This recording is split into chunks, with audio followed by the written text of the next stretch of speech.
Hi everyone. Today is Saturday here in Helsingfors, and I just posted a, a longer comment to the government of Finland about the state of the nation. And as you know, I'm a psychological scientist, and I specialize in entrepreneurial thinking, creativity, and nutrition psychology, basically. And the reason for the third one is that I spent a number of years researching the future of food production here in Finland. Now, Finland has the safest food on the planet. Sweden is probably second place, and that means something, but most people ignore things like that. It's wrong to say that they're ignorant, but they are ignorant in a way that the original meaning that they don't know about it. Okay. So anyway, what I do, I don't take each comment from various proponents. So as a researcher, I collect them into a pattern. That's what I'm looking for. So what I want to see is what happens if you take many observations, and if you like, they create a resultant or something, many vectors, and you put them together, the sum of them will give a certain direction. So here's how it goes.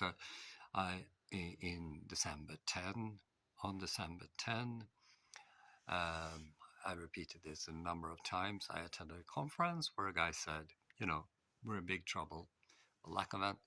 This is my interpretation, the lack of entrepreneurial thinking and innovation is like huge. So it's too little business-oriented thinking, basically.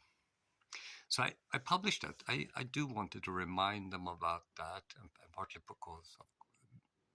because that's my expertise. So, but this was this year. Okay, last year,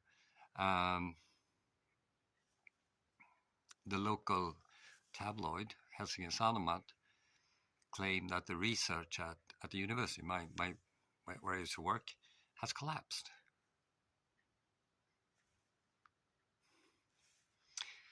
And that was August, and in November, a lady called Maja Slander, who really doesn't like me, who knows why, we never really have a sit down or something, but she claimed that 40% of the school children are victims of psychological violence in the home environment. 40%.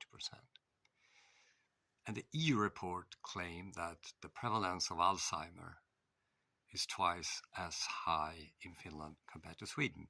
Now, we had the same biology, so it's a cultural phenomenon, and I believe it has to do with what you eat, and I talk a lot about that. And in 2022, the Ministry for Education and Culture said that too many students fail reading comprehension and numeracy. And numeracy, this is very important. That's about understanding things, elaborating with numbers. I think percentage is part of that, and probably probability. So numeracy is the foundation for something called instrumental and epistemic rationality. But the month before, in April, the Helsingfors Police Department told me personally that women's relational aggressiveness is a big issue for them. It's a big challenge. And I tone it down because I'm pretty sure they said the biggest issue. So it seems the issues Finland has seems to start in the home environment, where children's executive functions don't unpack and develop due to domestic abuse, and the perpetrator is the mother. And Michael Rutter, the father of child psychology, confirmed, yeah, sure, that's you're right on the money. We discussed this in 2010. But he said it's a hot political potato. So it's a problem nobody dares to solve because you can't criticize women. And but I mean, research is research. So I reiterated this message to them. I have told them before many times that this is the issue. They have to solve it if they want to improve their position, in relation to Sweden, where we developed together until like 1808 when Russia invaded and then occupied Finland for 107 years, and that led to stagnation. So what could be the thing that the marker that inhibit development? We can discuss that.